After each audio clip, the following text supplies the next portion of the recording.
What is up? It is me. It is I. I am the greatest there is, the greatest there was, and the greatest there ever will be. I am greatness personified. Myself. Yes, Stoney Greatness. And I am here with the man of the hour, the myth, the legend, the activist, the author, the entertainer, I don't know how the to take educator, that one. the philanthropist, the model, the man of many talents, The engineer. Yes. So show some respect and bend the knee from all across the world to see. The man who wears the crown that hangs 2 inches from the ground. That's what they said. Mm-hmm. He's your king. He's my king. He is Kyng Kevyn.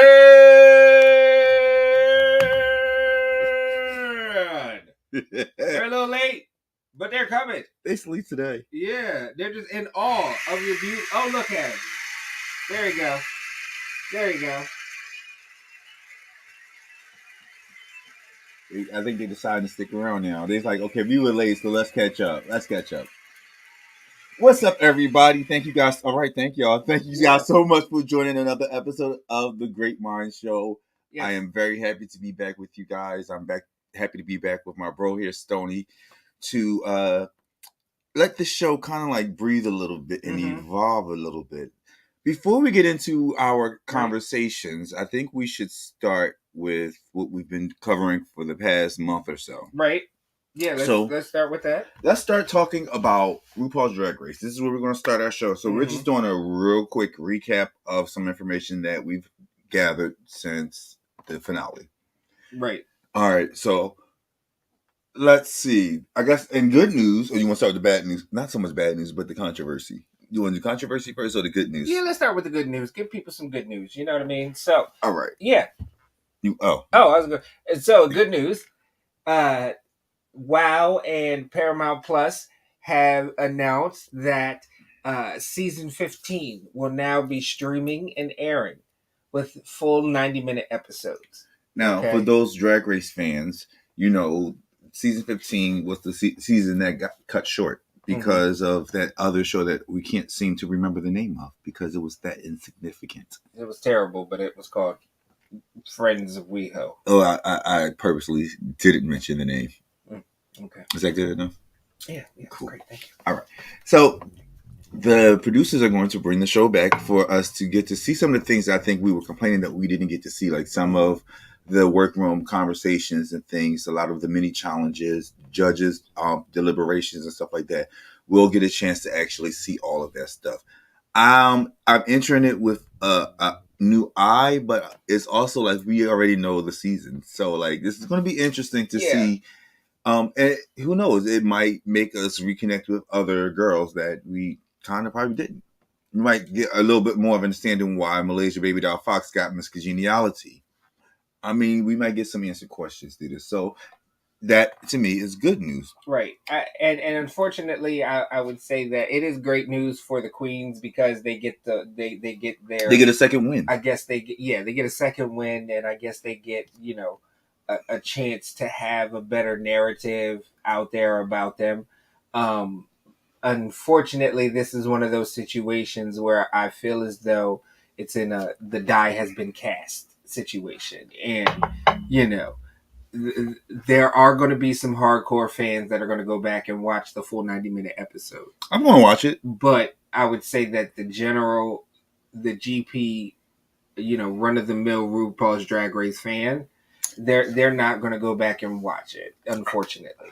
I'll watch it just so that I could see, like, because I'm really interested. I don't know why season 15, for whatever reason, I was so invested that I cared a lot about the different cast members a lot. Like, I was so invested in that season. So, yeah, I will go back and watch the additional footage because I like stuff like that. No, yeah, no, and you, yes, but would you? I would, you know what I mean. I would because I know that I'll have time to do it. So it's just like, all right. So we're probably on the same page with this, honestly. Like I said, if I was it, but I know if I was a general run of the mill, RuPaul's Drag Race fan who only watched it during the season, yeah, you know what I mean. Probably don't watch All Stars. Oh, you're not a fan if you don't watch All Stars. There's folks who just watch the regular. They don't watch All Stars.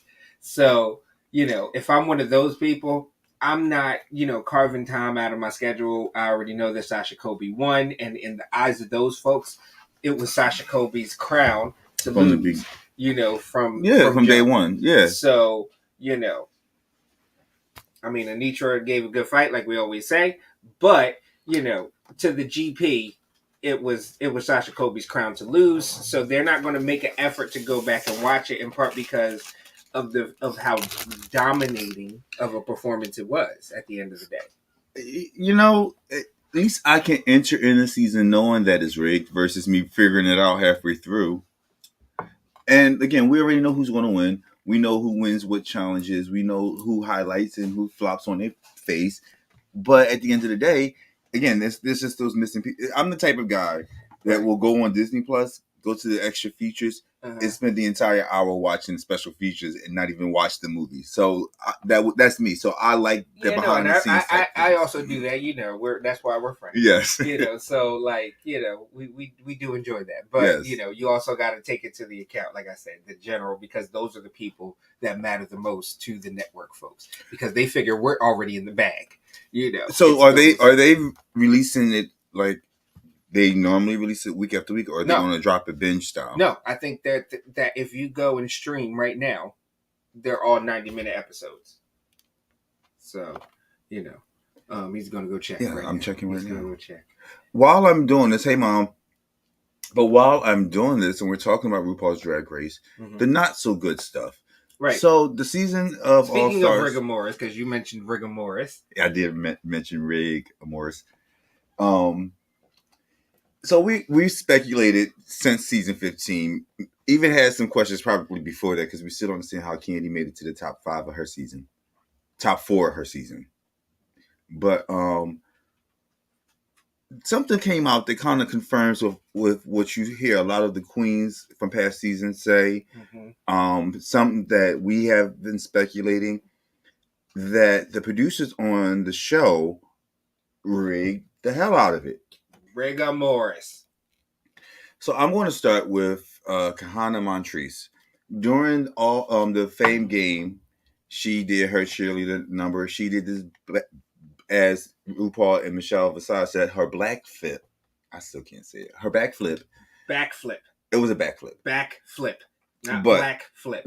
But in the midst of that, we see it was a moment where Kahana almost busted her behind on her head, actually. Yeah. And we all talked about it. We were saying, how she, she almost didn't stick that landing. And it was kind of technical points on her. But come to find out, there's this producer on the show who goes by the name of Mandy. Now, let me add this one little word, because this is through the grapevine. Allegedly. Who, while Kahana was doing her performance, she went to do the flip. And for some reason, Mandy screams, "No! Allegedly." And Kahana said, "Why the F would you do that? What's your effing problem?" Now, when you're doing certain techniques, specifically things which you can land on your head, you don't want too many distractions. And it was kind of okay, so Mandy, I don't know what made you do that. I think it was something about they needed to do a different take or whatever the case was, but not right then and right there. That was so. If I was Kahana, I'd be very upset as well. I mean, Kahana wasn't going to win anything one way or another, but I mean, at the risk of possibly hurting herself, though. Yes. I'm very upset about that. Yeah. As Kahana, that is. Yes. And Mandy, the thing that we were discussing too, during the pre-show was that, in a lot of seasons, you really don't need to rig the competition. You don't. To, advance the person that they want, or that they or based off of the narrative that they want to establish, the person that should advance. And then you at the end of the day, you want good TV. You know what I mean? You want good, compelling TV. And I believe you would get that. In the case of truly, in the case of this past All-Star season, they didn't need to rig nothing for Jimbo. All right. Apparently, there was a situation with Candy that yes. So yeah. Here's the thing with Candy. So the song that they lip sync to earlier on, Jimbo made mention that was a preference of hers to if she could, she would lip sync to that song. Yeah, it was. I forgot what the song was called, but it was a specific song. But then come to find out that Mandy allegedly orchestrated something so that way so that the song that Jimbo was most comfortable with had the better chances of winning. They had the lip sync to that, and Candy was upset about that. So I think, I believe it was like a list of songs to help inspire their yes, that's what it was. Their songs that were written by Leland. And one of the songs that Jimbo had submitted as a song that represents her drag or inspires her drag or encompasses her drag or something like that. That song was chosen as the final lip sync.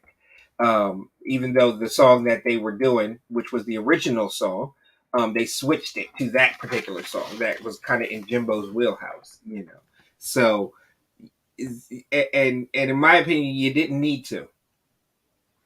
Like, you didn't need to do that. Literally, and apparently Candy had a whole conniption. Yeah, she said, somebody call my mother and tell her to come get me. They will not have a finale. Right. She was ready to blow the ship up, and then they switched it back to the song that we got in the finale, which I think definitely should have been a situation that should have been avoided. The fact that this got out is very is very bad for World of Wonder. I definitely hope that their production staff and RuPaul and the money, fame, fashion duo people that are RuPaul's partners at WoW, y'all need to really take a step back and take your thumb off the scale, because 9 times out of 10 you don't need to have your thumb on the it goes scale. back to what I was saying last week about creating a new format for the show, because in particular All-Stars. That's your opinion. I mean, in general, because you have these wildly different personalities coming together. The show makes itself.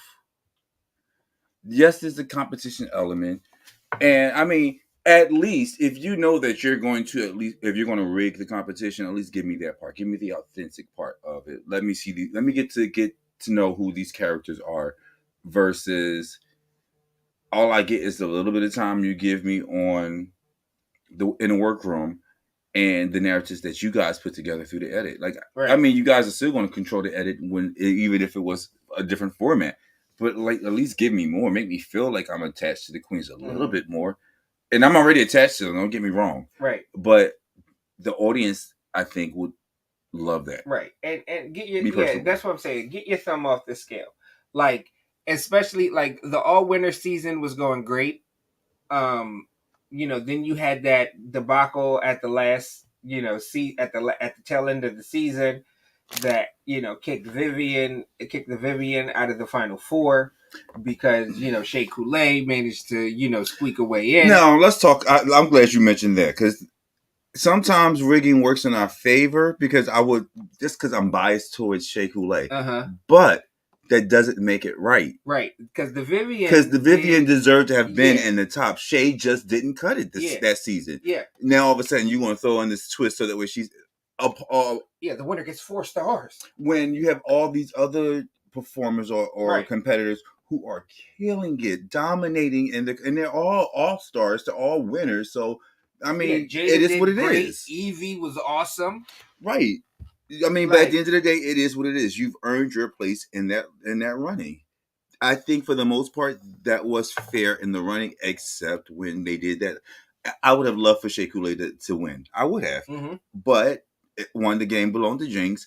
And To be honest with you, as much as everyone says Raja deserves to have won, she's earned that, yes. But I don't think that Raja was everybody's brand of drag. I mean, same could be said about the Vivian, but I think that the Vivian was more versatile. I think that, but I think that Raja holds a special place as far as drag winners. Drag royalty, because yeah, she was one of. Granted, you could say that Tyra Sanchez was the winner of the season that put Drag Race on the map. Yeah, you know, but Raja came after that, and it was the very next season after that. Yeah. So you could genuinely say that Raja won the first modern, incantation of what we know right as Drag Race today. Yeah, because Drag Race was a different show. It was a then. different game in the first two seasons. The honestly, second season it got closer, but the be third honest season with is you, what we have. Yeah. If they took some elements from the first season with the production quality of now, you'd have a good show. Except that Halo effect. That's the production quality. That Halo effect was terrible. Throughout the whole show, that's a dream sequence. That's not. Except it was off. Everybody else didn't get it. RuPaul got it though. How this is what's on it, but how full of yourself coming from me? I have posters of myself around my bedroom and in my apartment, and I'm talking about somebody being full of themselves. I wear shirts around the city with my face on it. Pillows. It's called self-love, okay? He has pillows with his face on it. Those were gifts. Yeah. Those Paintings were gifts that he painted with his face on it. He painted his own face. Well, I was being creative. That called self-portraits. No, that's great. That's great. Yeah. But for RuPaul, say, all right, I'm going to create this show. My name is going to be all over it. My face is going to be over it. But when you see me, could you imagine if there was just like this everlasting glow? Because that's what it was given. Yeah. Like RuPaul, just on him, and I'm over here just looking dull as rain. Give me an everlasting glow. That's RuPaul. Just regular day. But anyway, so we hope, and I've been saying it, but whatever season season 16 now, right? Yes, we'll be on season 16. I'm sure either they're filming it or they're wrapping up filming, or they will be. I don't know if the strike has anything to do with that. No, not reality TV, because there really isn't anything scripted, when it comes to reality TV. Nothing scripted about reality TV is what we're saying. But I hope that they listen to the fans a lot more. Like the Fame game was cute, that was rigged, but thank you, Lala. Thank y'all for giving that to Lala Ree. But season 16, even if y'all keep the old format, be more fair, please. Yeah, I really hope. I think that definitely take your thumb off the scale for season 16, because the best drag queen is going to win at the end of the day. Right. And when it comes to the All-Star format, a lot of All-Star queens and past queens have been saying all the All-Stars need to be like all winners. Not every All-Star? No. No. And this is my thing. The reason why the winners weren't eliminated is because they earned the right by winning their original season to never be eliminated. Yeah, but what I think would be cool to do for All Stars is do all the runner-ups. A season where it was not they were second place, not Candy, but they were second place in their season, and let's because that didn't win All Stars. You know what I mean? Right. I think that would be so cool because these are the girls who were just like right there, and this is a chance for them to get that that win. Right. You get Nina Flowers back. Oh my gosh. We will have so many. Oh my gosh, that would be such a great show. Oh yeah. Bring Peppermint back. Peppermint. Yeah. No, this would be good. Ginger Minge. Raven again. Raven would come back and probably finally get it. Have her Susan Lucci. But here's my problem. If I was Raven, I would strongly consider not coming back. Because how many times? Juju B. And honestly, it could be either one of them. Manila Luzon, but I don't know because of the whole Drag Race Philippines. I don't think it would be Manila. Yeah. I think Juju and Raven, either one, not both. Could come back, and I think. What about international? Are we going to allow international second placers to come? So here's my thing about the international. Again, I wasn't aware of aware to watch the other ones. Right. So for the American audience, I feel like we're partially missing out because there's so many seasons that's happened. Drag Race Canada, Canada, some Canada versus the world, was it, or UK versus the world? Wow, yeah. So it's like, but the mainstream fans, we miss all of that, right? So when y'all do a these lot seasons, of hardcore fans are paying WoW. Mainstream fans, we're not paying WoW. I'm not paying WoW, but we're already paying Paramount. And it's not like I was on WoW. Paramount, Philo, and because WoW some ain't other gonna stuff. WoW ain't gonna have the in season on there. It's only gonna be on Paramount, right? So, I'm all right. I'm okay for the in season. But to answer your question, though, I would like to say yes. I wish that they would bring more. Like, I don't think that during the season they should just add one international girl. I think they should add multiple ones. Yeah. Because there's some really good talent across this world, this globe. I want a winners versus host season of that's RuPaul's fair. Drag Race, and then that way nobody can be eliminated on that. The freaking all winners format can apply to that. Yeah. But it'd be two different brackets. The winners competing and then the winner from the winner will lip sync against the winner from the host, and then it'll be so that'd be dope, because then you'd have two teams actually. Mm-hmm. You'd have the host, and then you'd have the winners, right? And they compete against each other, and their teams win, and then it comes down to the top two in each. RuPaul, why haven't you hired us yet? World of Wonder.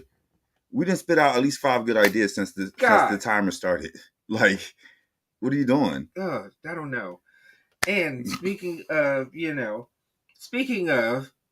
what are you doing?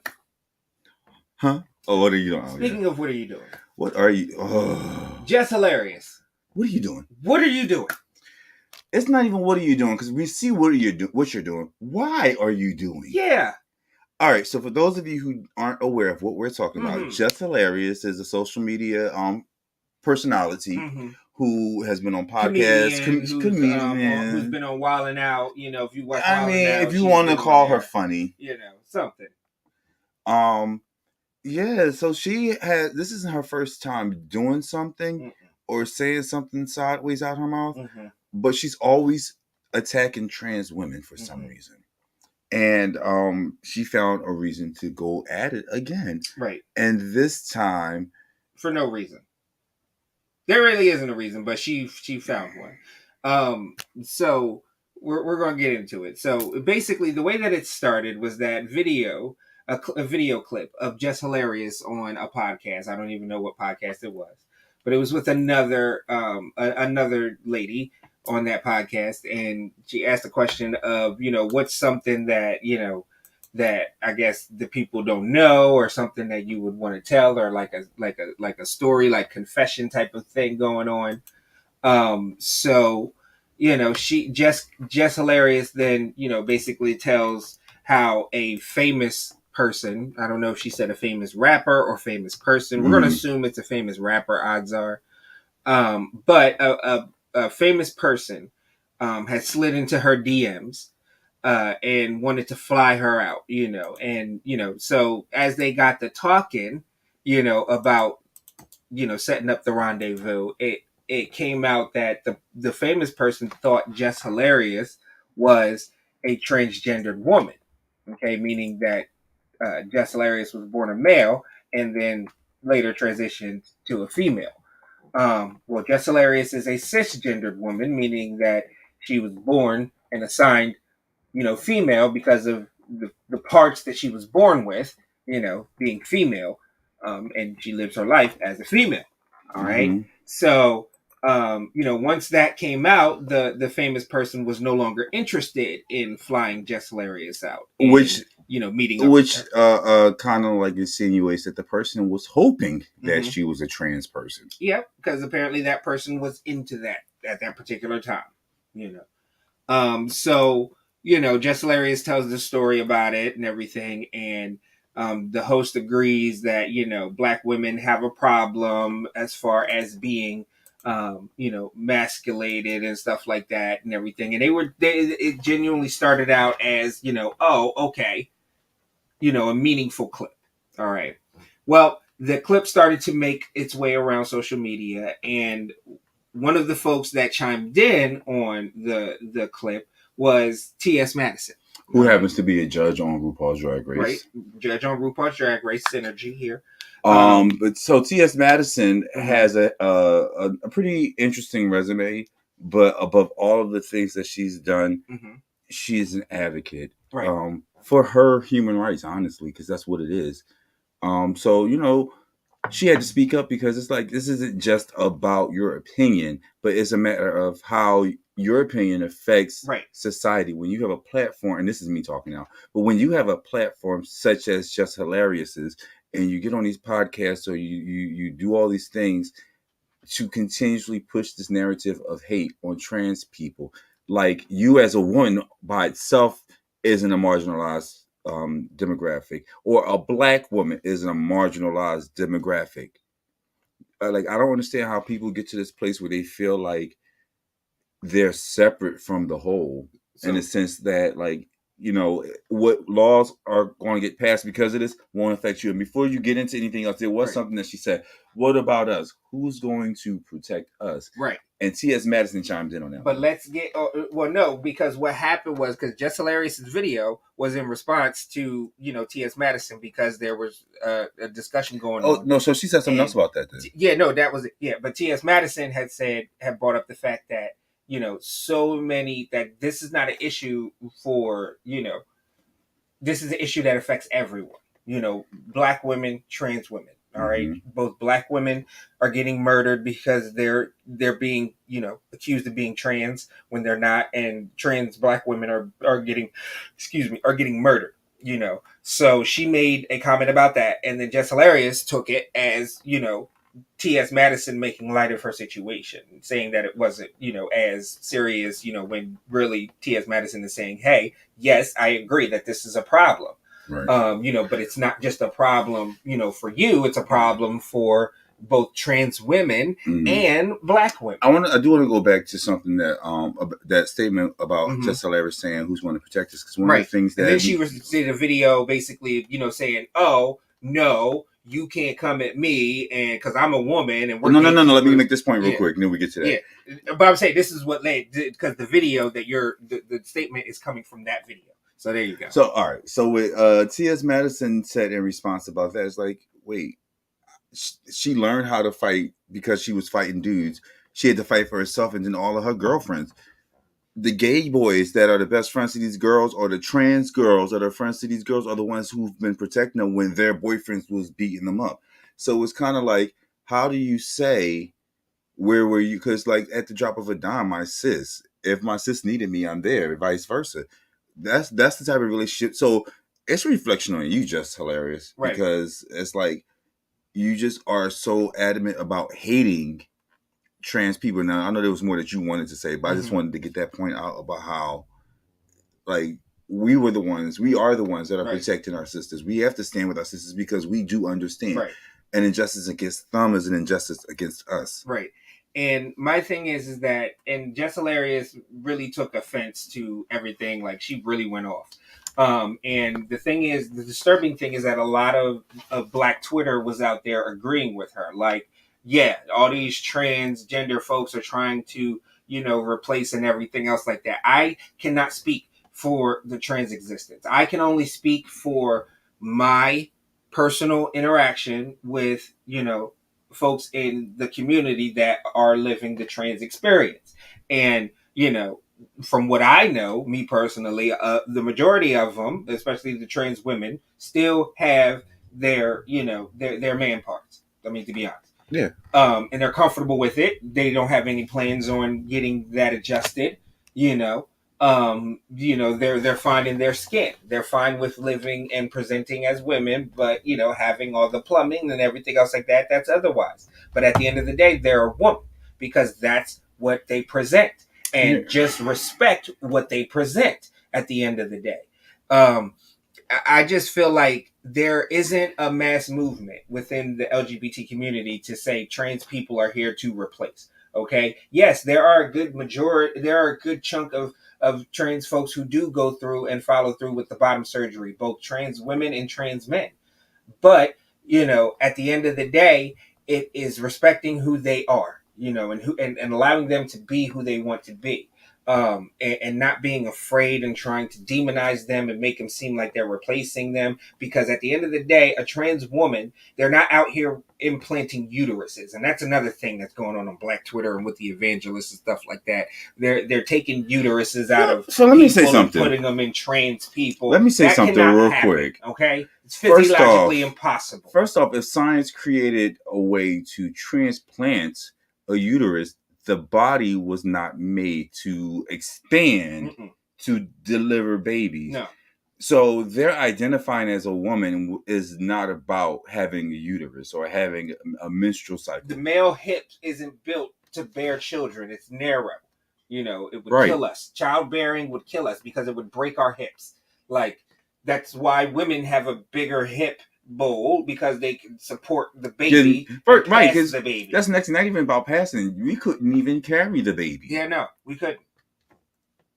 Now, don't get me wrong. And people will point to this one experiment that was done up in Europe and the Scandinavian countries, where a cisgendered male did successfully have an ectopic pregnancy, but he was under observation the whole fucking time, because an ectopic pregnancy is where they implanted the embryo in between his abdominal, muscle wall, and he was under constant observation because, for one thing, the muscles could rupture. There was a whole bunch of things that could have went wrong. That is so risky. Yes. I mean, if you wanted there to be a potential for the baby to actually be birthed, right. I know that was an experiment, but that is so risky for both lives. It was a successful experiment, but it's an experiment that hasn't been done since because of the risk involved for everyone involved. So don't point to that and say, "Oh, you know what I mean." Because no, you got to understand the actual biology behind it and the sense behind it. It was an ectopic pregnancy. There was no uterus implanted in that man. I wish I had a camera that could have faced him when he was sitting down just now. That face he made was so funny. It was like that when you don't want to make noise in church. Right. And you making it's like when you walk in the house and everybody's sleeping, you don't want to make noise, and then like the keys fall down or something fall in the kitchen and you can't catch it and it's clunking everywhere. That was his face, like oh my goodness. But yeah, no, and for her to say the gatekeepers of periods, I tell you this, okay? I tell you this, y'all, I'm pretty sure I speak for a good 85%. She sounds mad that she has a period. She sounds mad that she has a period. I speak for a good 85% of trans women and probably 80% of women, where it's like, if they could give away the period and then they don't want the period. Trust me. They don't want the period. All right? Nobody wants the period. Nobody. Period. I don't even want y'all to have the period. All right? Y'all can tell he passionate. His voice is getting louder. I am. He's getting louder and getting closer to the microphone. Like it's gonna be harder to hear. Like you be seeing them, they be so uncomfortable during their periods, and I'm like, oh, why? Monthly cramps and why does this happen to you? Miserable and sick and stuff. Yeah. Like who wants that? Like I would really, like, if I could give up, like I would, like, just to save the human species the headache. If God said you have to give up, like, give up something in order to get something, I would be like, hey, let's help the women out. All right, can we give up something for them to not have periods? Just make it work. You're God. You can do it. Just get rid of the periods and all that crap, because it would help out immensely. Like, Yeah, but again, we'll give up meth.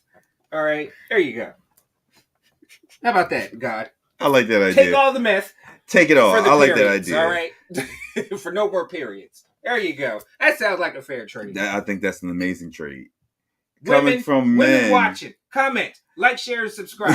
All right. Share this amongst your women folk to say, hey, God, let's make a trade. Because here you have two cis men who understand that we don't know what it's like to be women, and honestly, I don't know that I want to know. No. Women are strong, beautiful, regal. Yes. Individual species on this planet. Wonders of nature is what beautiful. And we praise the women for being able to do things that we couldn't imagine. I'm not just talking about childbirth. Some of the stuff that they put up with and go through, from their bodies to their partners to their children to their jobs, to just surviving amongst other women. That's the scariest part about being a woman, is having to deal with other women.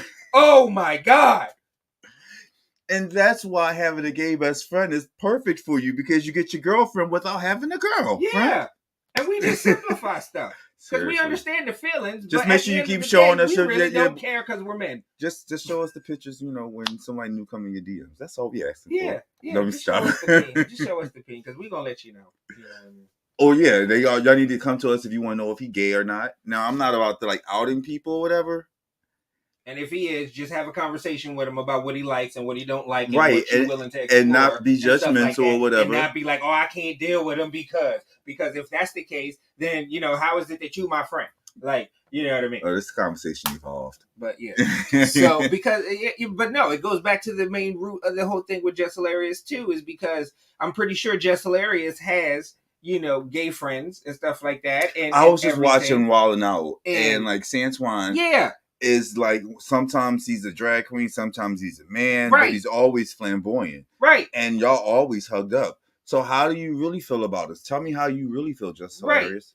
And that's that's the thing with the black community, because this is my challenge to the black community. Okay, this is my challenge. I need y'all to really understand that anytime there is a discussion of rights here, it's about civil rights. And when you hear civil rights, that Martin Luther the King, Malcolm X, you know what I mean?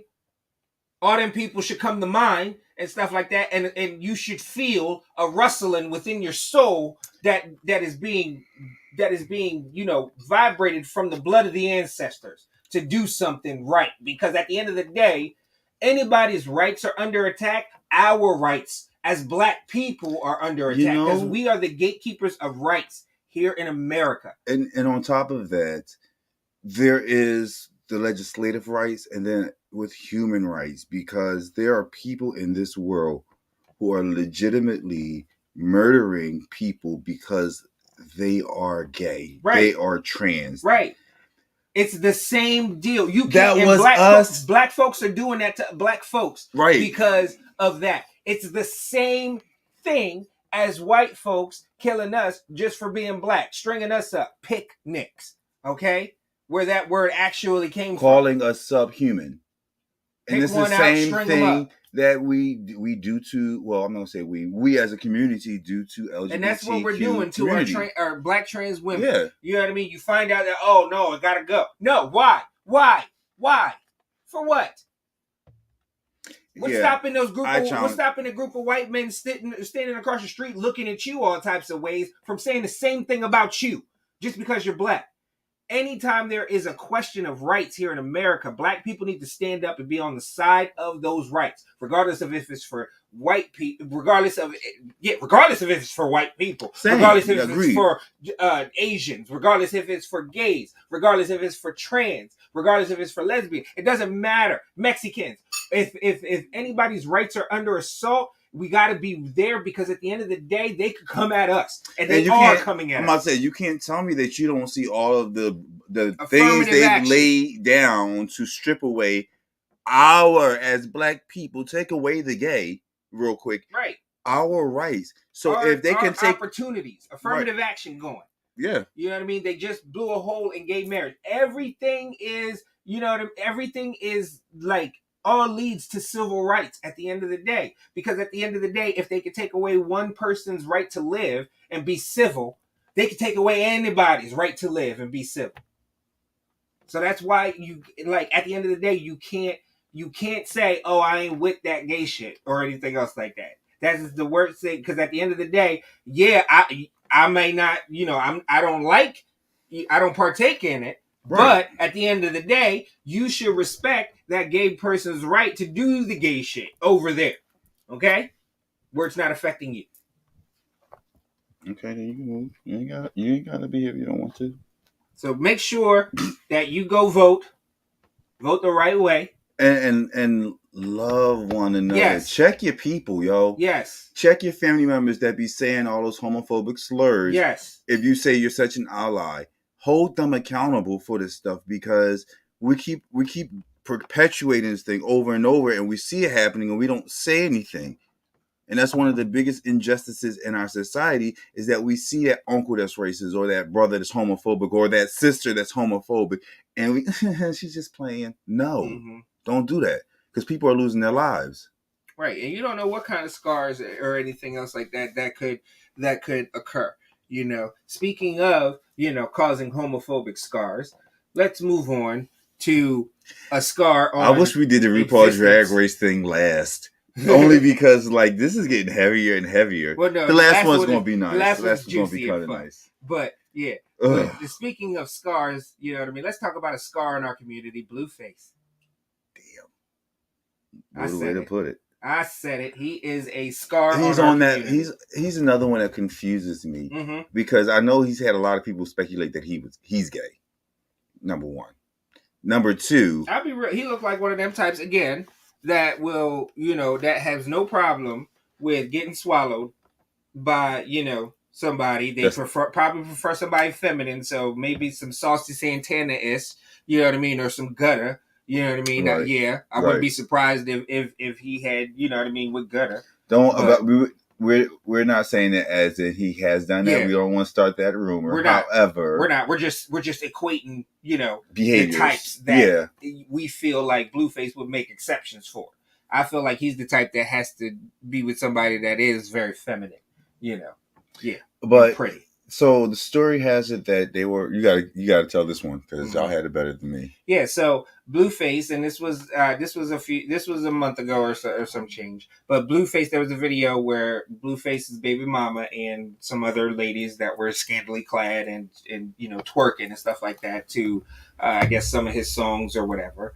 We're in the living room of his house, just twerking and stuff like that, and he's all hey, looking for his son, and his son is in the pantry looking for a Slim Jim because he's a little kid, no more than like 5 years old at the oldest, but 5 years or younger, and he's a little kid looking for a Slim Jim. He wants a Slim Jim. Hey, that's fine. Kids like Slim Jims. All right. But Blueface is like, what you doing in here? You see all this ass out here twerking? You be out here with all this ass. You come out here. You coming out here? Yeah, I want a snack. And then it's like, you're not gay, is you? Asking his kid. See, this is the issue. 5 years old or younger. This is my problem. This is my problem because they always talk about how gay people are influencing the youth. Right. It shouldn't have been out there with those strippers. It should have been take you behind the stairs and go to sleep because the adults are down here right now. Right. Or go outside. Oh yeah, go outside or something. Or hell, go in the other room. I'm gonna send you over to your cousin's house or something like that. Right. Why would you do that with a 5-year-old in the house and then encourage him to go and be out there with the strippers and then make such a comment? Right. Are you gay? Right. That's the thing. Everyone is talking about the gay agenda and gays are out here influencing kids to be gay. No, not at all.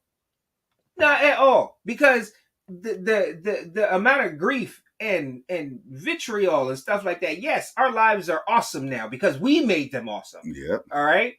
In spite of all the crap that people, like straight people, who have a problem with what we do behind closed doors that has nothing to do with them, like they have a problem with, like that.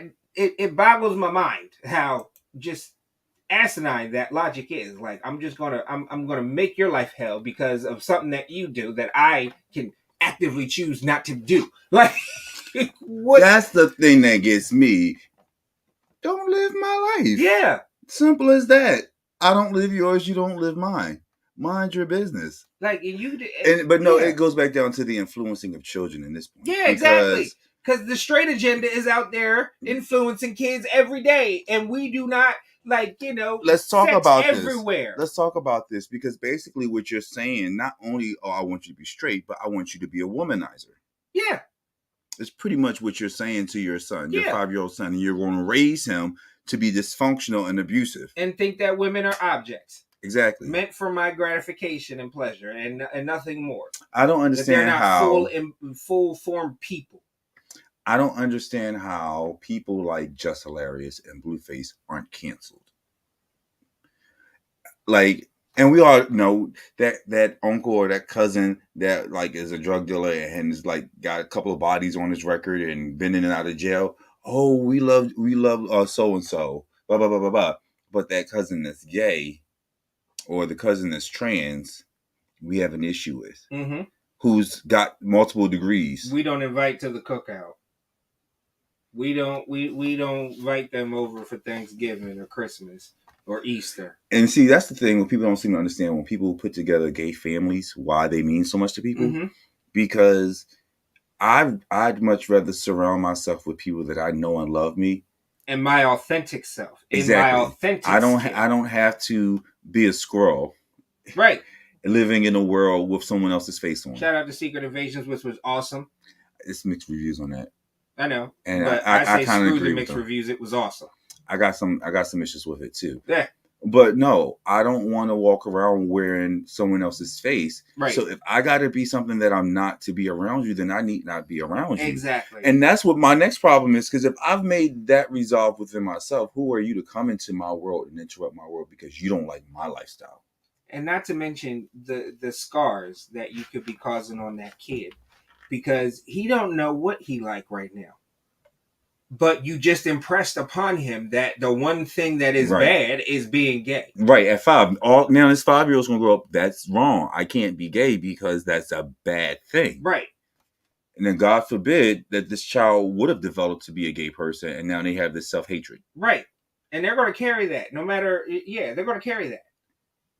So, this show has been full of, it just went from, hey, RuPaul's giving me season 15 with the 4 episodes to, hey, this is some heavy stuff here. But hey, these are conversations that need to be had. Please make sure that you like, share, subscribe, comment. Join in the comments. We want to hear your opinions of this. Do you think Blueface is wrong?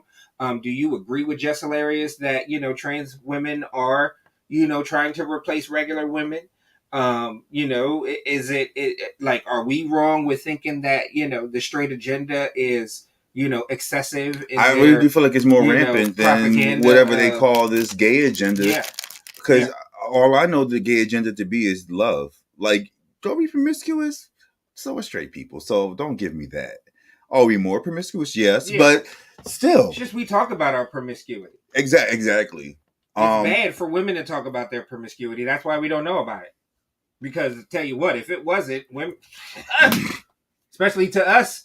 Because what you don't know is, we know.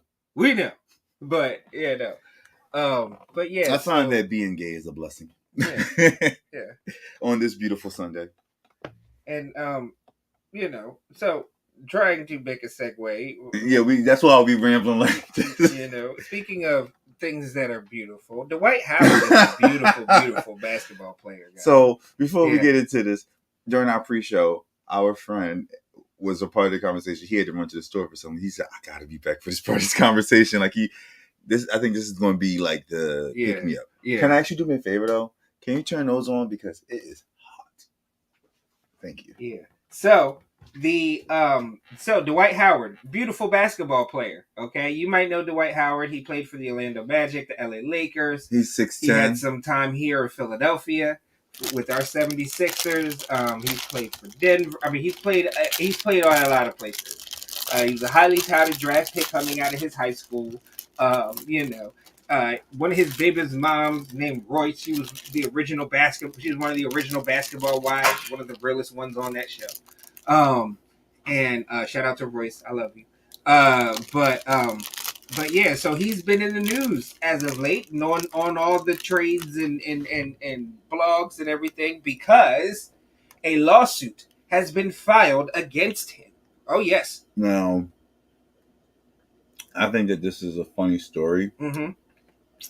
And it was say what? I think it's so in our pre-show, it was the different opinions that were coming out. And I'm telling you guys this as a disclaimer as we begin. A lot of the opinions that were coming out, I agree with. I'm playing devil's advocate, okay? Okay. Yeah. Just so we got that clear. So y'all don't like, but what about... But he's on our side. We all agree. But he's going to play devil's advocate for TV purposes. Yeah. For y'all entertainment. Right, me looking up. Because we love you guys. So, Dwight Howard is being sued. All right. By... What are the charges? Do you know? So, in the lawsuit accuses Dwight Howard of assault, battery, intentional infliction of emotional distress and false imprisonment. That is what the lawsuit is accusing Dwight And Howard I of. think it's clear to understand what the accusations are, because the conversation was about something else. So now let's get to it. So Dwight, I got you. I mean, not Dwight. The guy's name is Stephen Harper. yes. So it's a lawsuit is being brought to Dwight Howard by a guy. Okay. Now, a lot of you guys are like, why? Dwight Howard is supposed to be straight. Yes, he has 5 children by multiple women. All right. One of them being Royce. You know. And there has never been any discussion about him being, within the community or anything or coming out. But apparently, so this guy, Stephen Harper, all right, and you can follow along with this on Radar Online, all right. But apparently, this guy, Stephen Harper, all right, filed a lawsuit again against Dwight Howard, all right, because he slid in his DMs. So wait. All right, Dwight Howard slid in Stephen Harper's DMs, all right, and coerced him into having a threesome. Stop. That's not what happened. This is what the lawsuit alleges. Okay, because that's not what happened. But the lawsuit alleges that Dwight Howard slid into Stephen Harper's DMs, right, and then after changing DMs and everything, meeting up, coerced him into having a threesome with a man dressed as a woman. Okay, so you used the word earlier in pre-show. You said cross-dresser. Wasn't necessarily a drag performer. Wasn't a trans woman. It was just a man who dresses in women's clothing, I guess, for the sake of doing it. Right. So in a lawsuit filled with shocking allegations, Harper alleged that Howard responded to his Instagram message by texting him the devil emoji. All right. After allegedly sending Howard his cell phone number, Harper claimed their conversation got spicy. Okay. So according to the actual screenshots of the text message that was obtained by radar.com, this is one of the conversations. All right. So hold on to your seats, because it might get a little vulgar here. It's spicy. So Dwight Howard sends Mr. Harper a devil emoji. What? Mr. Harper responds to Dwight Howard saying, "Sup, sexy." All right. And then Dwight Howard says, "None, you." All right. And then Mr. Harper says, "Shit, just started my day off, about to shower in a few." Are you looking at Pluto at all? Huh? Are you looking at Pluto at all? No. The way he eating that cookie and licking the icing while you tell the story. Yeah. Okay, I can see how. Yeah. And then after he tells him that he's about to get in the shower, Dwight Howard sends him 3 sets of those looky-loo eyes, like, oh, I'm looking, I want to see too. And then Mr. Harper responds to him, "I got you," with the tongue out emoji. Like, this is gonna take too long. Yeah. Okay, I'm moving fast. I'm sorry, because I want to say so much. What do you have planned for today? Mr. Harper asked Dwight Howard. Dwight Howard then says, "Ask him, you in ATL. We play today." All right. Then he responds, says, "Yes, this is Mr. Harper. I stay in Atlanta. Been doing some modeling here in Chicago," because apparently they're in Chicago having this conversation. What about you? And then he responds back to Dwight Howard's about him playing. Word, that's what's up. Good luck, sexy. And then he says that he's in Atlanta and Philly. So, oh crap, I lost my place. There we go. Oh, okay, here we go. So then, Stoney be knowing where to find these stories. I tell you, because I heard the story, but he got receipts. Yeah. So, then, let me see. Where's it at?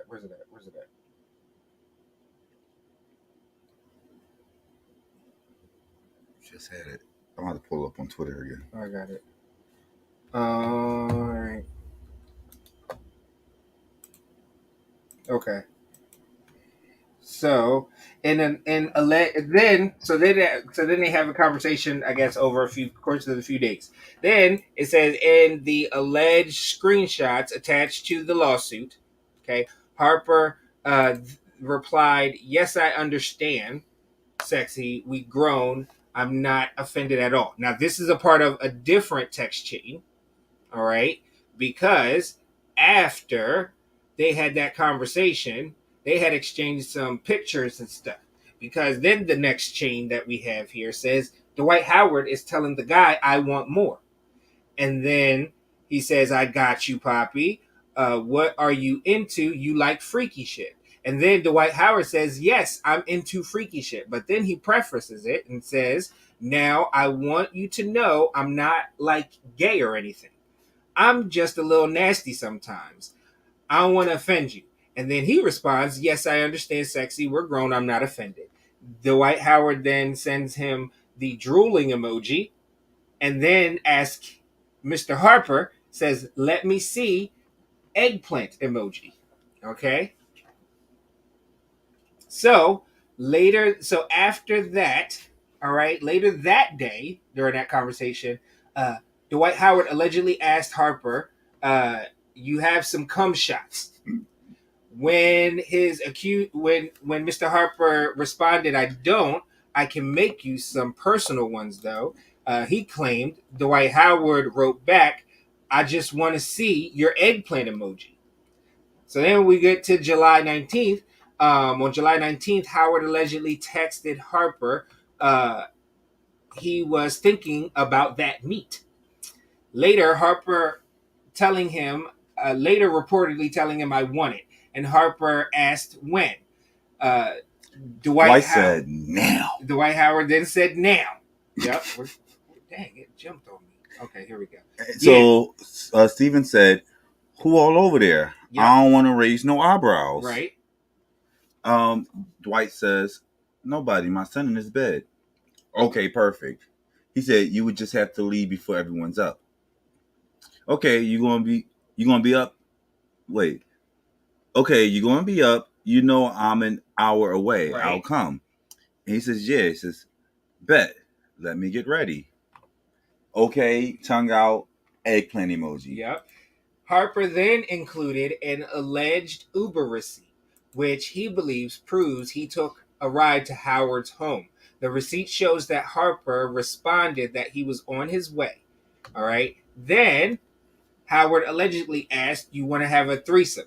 When he asked who the threesome would be with, the athlete alleged response was Kevin Hart. No, stop.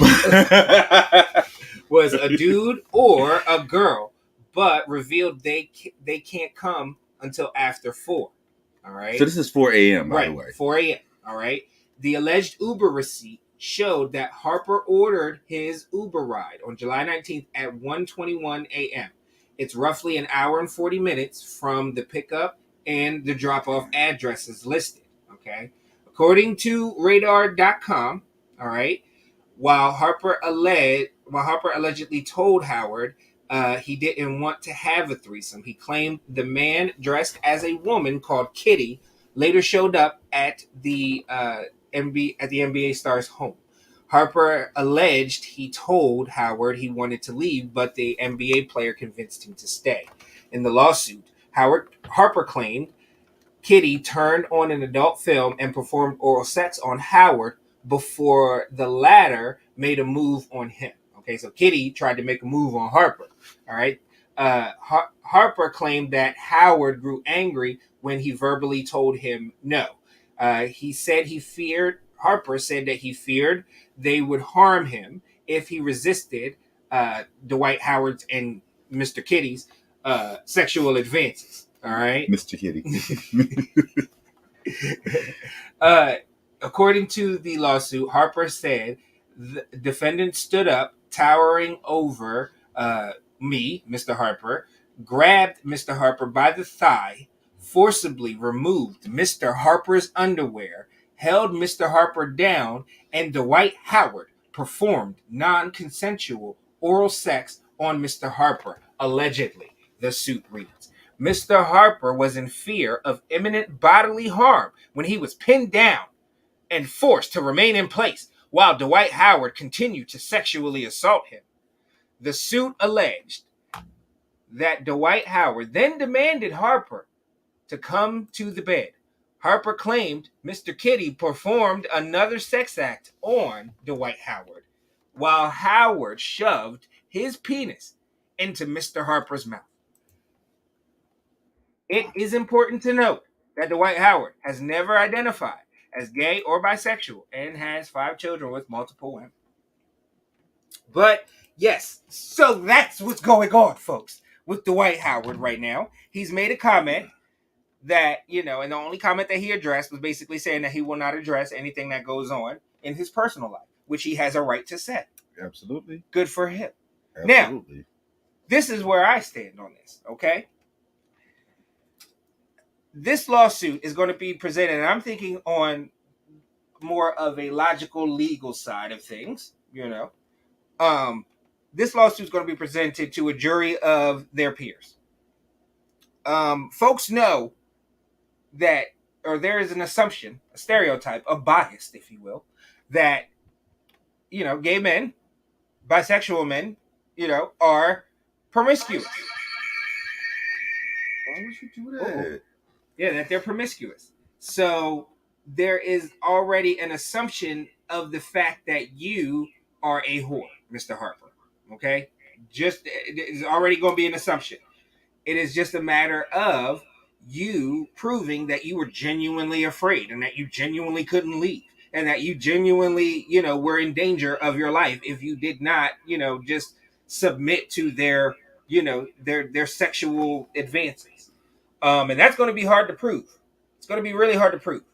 The burden of proof is really, really large on that.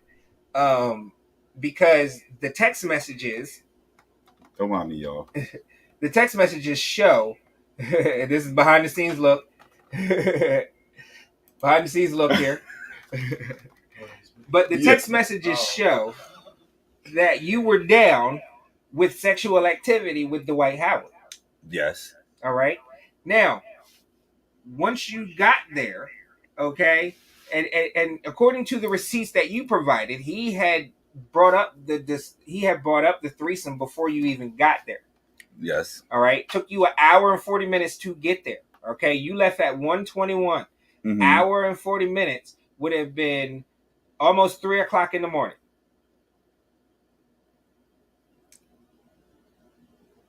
Almost, yeah. About 2:45. Yeah. 2:45-ish. Okay. So what you saying? Now, you got there, let's say 2:45-ish at the earliest, okay? Mr. Kitty wasn't going to get there until 4. You were there. 4. Yeah, till after 4. No guarantee they were going to be there at 4, 4:15, 4:30. Right? So we'll say 4:30 at the latest, But we'll say that Mr. Kitty came fashionably late, 4:15. 4:15, right? So you were there from 2:45 to 4:15 with the White House. And you mean to tell me that during that time, y'all were not doing anything? Y'all were just sitting there discussing this threesome that you were not for when you found out about it when you were on the way there. Mm-hmm. This does not bode well for you, Mr. Harper. I disagree. Are we ready for my devil's advocate? Mm-hmm. Clearly, there was some type of attraction between Mr. Harper and Mr. Howard because they were exchanging DMs. Yes. They were exchanging photos and videos. Mm-hmm. They had one person called somebody babe, the other person called the other sexy. Sexy, all types of stuff like that, yeah. They talked about linking, I'll come over, set Harper. All of these great things happened. And Dwight introduces the idea of a threesome. He said, with who? Mm-hmm. Harper didn't give I'm down for it. Nah, I'm not too sure about all that. That was the energy that he was giving. Got there knowing that by the time he got there was going to be a short window where he would be alone with Mr. Howard, mm-hmm. with the possibility that Mr. Kitty would show up. And lo and behold, however long it was, whether it was hour 45 minutes, Mr. Kitty shows up. And now whether Mr. Howard and Mr. Harper were already engaging in anything prior to this moment, issues going down right here, right now. And Mr. Harper says, wait, no, no, no, no, no, I wasn't ready. And he said no. And with consent, I don't care if we were already in the midst of having sex. The moment I say no, that means no. So no matter how the picture is painted as to how he got there, willingly or coerced, he was there, but he said, I don't want to be here anymore. And when he felt like his physical body was in danger of being harmed, because there's a lot of people who experience sexual abuse, and they say because they fear for their life or their physical safety beyond the assault that's already happening, do you tell that person, oh, well, you should have just got up and left? Let's not forget, Mr. Howard is 6'10". This man is towering over Mr. Harper here. Now, I'm not painting you to be a criminal. And some people might even like the idea of this big, handsome, strong man towering over trying to do sexual things. But that don't matter because Stephen Harper said no. So everything else goes out the window. I see what you're saying, sir. I see what you're saying. I hear what you're saying. Yes. But again, there is no but. But there is no but. No, yes. In the court of law. Yes, there is. In the court of law, when I say I no longer want to engage and you continue to force me, you try to, you grab me and pull my clothes off. Now this is really assault. Again. Beyond what I do in my personal life. Again. Because in my personal life, that. It's fine if this is where, if we're on the same page. Yes. But no. But juries and people do this. I don't care how it looks. It is always this bias. You know, we always allow, whether it's implicit or unimplicit. We allow biases to form and shape our opinion of people. This is true, and that is the one thing that is hardest to overcome in a jury trial. Is that those is true. Implicit bias. That is true. But there is a moment where you have to sit there and look at the letter of the law. Yes. No, I agree. But again, thinking from a logical, real, legal aspect of how the American justice system has treated folks like us, folks in our community. So you're saying that there's a possibility that because Dwight Howard is the bigger name, because he has money behind him and he has influence and probably an army of people that are on his team, that he's just going to get over. It could very well be that way. And don't get me wrong, I feel horrible about the idea. I feel terrible about saying that, but I gotta recognize real. Not even that. I'm like, I don't want to see anybody go down, but the moment it became a lawsuit and you force someone to do something they didn't want to do, it's like, maybe you didn't mean it to be a crime, buddy, but technically it is. Yeah. So, and my thing is that, like I said, it would be if this was a criminal case, burden of proof is on Dwight Howard and it doesn't look good. Right. You know what I mean? Exactly. That's my point. But because this is a lawsuit here, that's where you get into that gray area that lawyers, especially Dwight Howard's lawyers, can play on those biases. And I said that earlier. There are certain laws. It looked like it could be a straight black and white case, but there's laws and loopholes within the law, right? That this situation being as ambiguous as it is, because it's he said, she said, you got these things, but you were there. You went with the intent to do something sexual, and now it didn't go the way you wanted to. How do we know? Now, this ain't, Now, you could say extortion on some level, but this guy has a career of his own. Let's not make it seem like he's just some bumps in the street trying to come up. He has a lot to lose for just coming out like this. Yeah. Because all this is public record once it gets filed.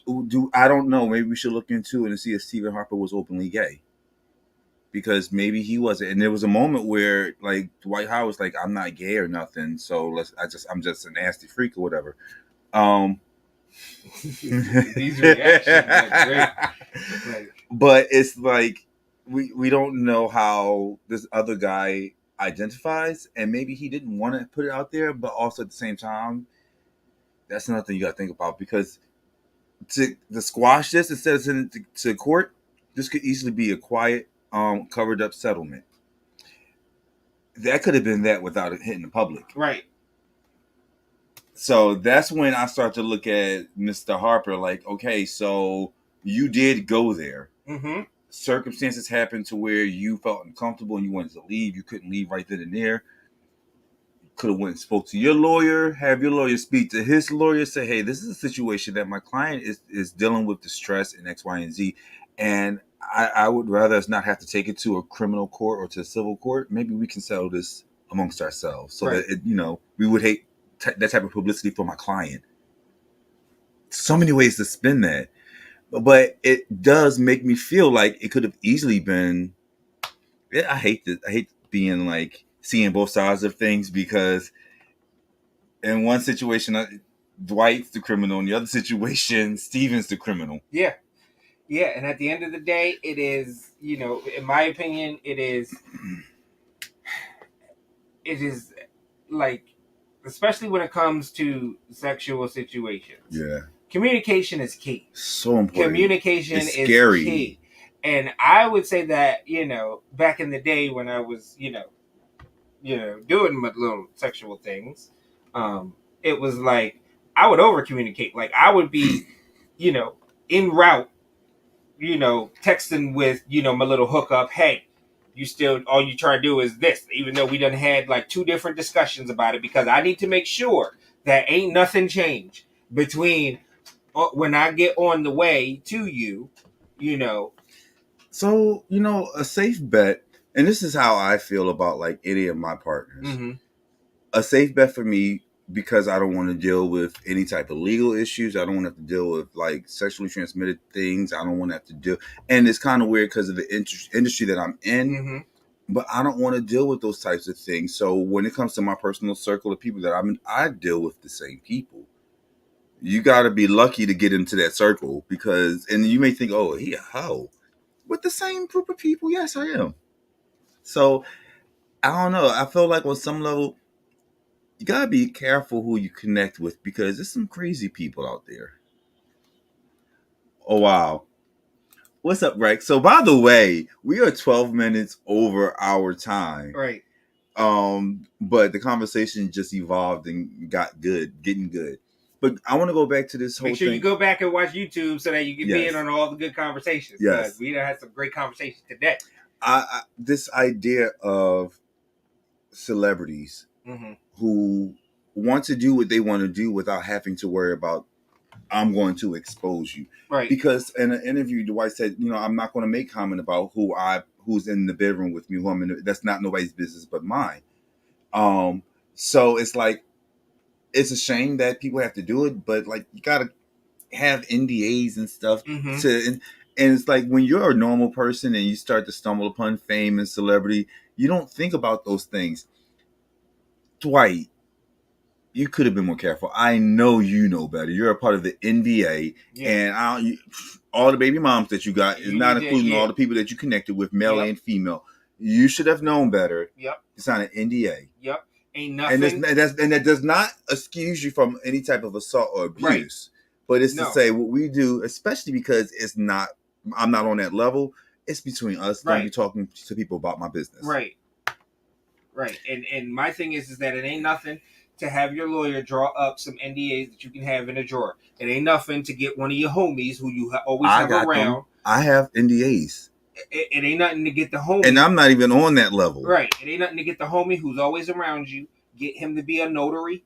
You know what I mean? Because you can easily afford to pay for him to become a notary. Easily. And then boom, there you go. Sign this here. Hand it to old boy. Boom, it's notarized. Boom, official. Now, you know what I mean? Only thing y'all can do is arbitration at that point. Like, you know what I mean? Behind closed doors. You don't got nothing. I mean, at the end of the day, NDAs, you know what I mean, in certain situations can protect people, and certain situations they are wrong and do take advantage of people. But that's the reason why you have to read things before you sign them, and then you have to have clear and concise communication as to your sexual rendezvous. Seriously, if you watch 50 Shades of Grey, that agreement he had her sign, as extensive and ridiculous as it is.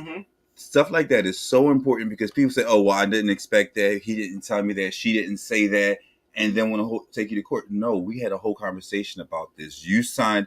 And it's the same thing with like people with who want to get spousal support and alimony after like, oh no, prenups. Mm-hmm. I heard this girl say because they asked her, all right, so would you, if your man asked you to sign a prenup, would you? She said, well, if he let me work and I have my own career and stuff coming in, I don't want a prenup because I worked for it. It's mine. I'm taking it with me.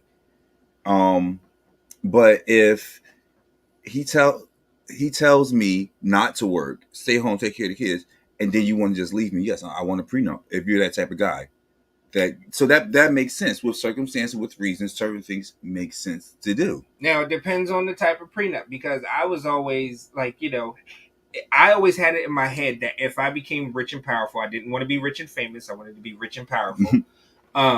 That if I ever became rich and powerful, that my significant other, me and my significant other, I'm gonna present a prenup. Because but you dictate the terms of that prenup too. Yeah, I want to preserve what I already had coming in, what we make together, and what we do together once we're married. Yeah, we'll split that. But whatever I had coming in is mine. You know what that also makes me think is like the reasons why people get married, because like when you get married, you do integrate your lives. Mm-hmm. It makes sense. Steve Harvey said it best. Y'all need to have 3 accounts: one for you, one for y'all, one for them. Yeah. Period. And the one for y'all is for all of your household expenses, family expenses, da da da da. And then at the end of the day, if she or he has their businesses or their hustles or they're making their money, that's your money. Do what you want. If you don't save your money throughout the course of this relationship, that's not my problem, because I have my account where I've been saving money, and we have an account where we've been saving for those rainy days or for those purchases that we want. If things go south and all you have is what we split from this joint account, that's on you. Exactly. You gotta take measures to cover your own ass, but you also have to communicate that with your partner, because you don't want there to be no Shawnee and Shaq situation where it's like undercover and then all of a sudden, you know what I mean? Be open with it, because at the end of the day, people are more understanding than you think. And then if they're not understanding of your feelings, then they're not the person for you. It's crazy to me, because for so long in relationships, I was that person who would give you what I felt was just enough information. And now that I'm single, it's like, it just makes so much sense. Like, why not just tell you everything? Yeah. Give you everything that you need to know to make an informed decision about where we're going next with this relationship. Right. And I realized that when you do that, things work out so much better. So, like, I just never understood it until now. I'm happy that I've come across that. But we are way over time and off topic. Thank y'all for sticking with us. Oh my gosh, all the people watching, thank y'all so very much. Thor. We appreciate it. Y'all should know who Thor is. Thor is almost 9 years old. The Thor. Yeah. What's up, guy? All right, well, I just want to ask one more question. Stoney, is there anything you'd like to tell these wonderful people? Thanks for watching us. Thank y'all for coming. God bless you. Good night.